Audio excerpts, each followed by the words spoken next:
નમસ્કાર દર્શક મિત્રો, તહેલકા ન્યૂઝમાં હું મેઘા અગ્રવાલ આપનું હાર્દિક સ્વાગત કરું છું. આપ જોઈ રહ્યા છો તહેલકા ન્યૂઝ અને સમય થયો છે સમાચાર પર વિગતવાર નજર કરવા. ઉચ્છલ તાલુકાના માણેકપુરમાં બીજેપીની સંકલ્પ સભા. 70 વર્ષ રાજ કર્યું, કોંગ્રેસે આદિવાસીઓને છેતરવાનું કામ કર્યું, ગૃહમંત્રી હર્ષ સંઘવીએ કહ્યું. ઉકાઈ ડેમ કોંગ્રેસે બનાવ્યો, 930 કરોડની યોજના અમલમાં. વિરોધ પક્ષમાં ગણ્યા ગાંઠિયા ચૂંટાશે, તેમનાથી કામ થવાનું નથી. ગણપત વસાવા. આદિવાસીઓને પછાત રાખવા કોંગ્રેસ સરકારે કર્યું છે.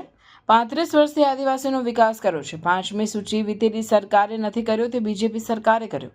કોંગ્રેસ સરકારના વાયદા ખોટા. 14 હેક્ટર જમીન બીજેપી સરકાર તાપી જિલ્લામાં આપવાની છે.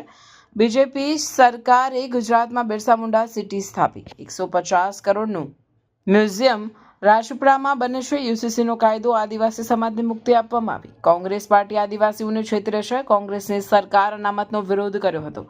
આપ પાર્ટી ઠોગ લોકોની પાર્ટી ગણાવી. આવી વસ્તુને મનમાનીથી દૂર રાખવી. 700 બેઠક બિનહરીફ.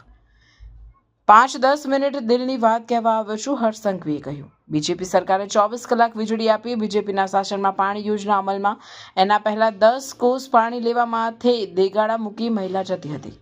10 લાખ આયુષ્માન કાર્ડની યોજના અમલમાં. કોંગ્રેસ સરકારે આવી યોજના બનાવી ન હતી અને આદિવાસીઓને કોઈ પણ જાતની સુવિધા આપી ન હતી.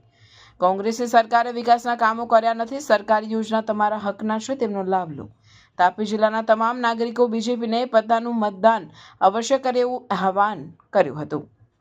આ માણેકપુરની જનસંકલ્પ સભામાં વિરોધી પાર્ટીઓ પર ચાપકા વીસતા જણાવ્યું હતું કે આવા લેભાગુ રાજનીતિ કરવાવાળા તત્વોથી દૂર રહેજો અને જે વિકાસ કરે એવા પક્ષને તમારો કિંમતી મત આપશો, તેમ જણાવ્યું હતું.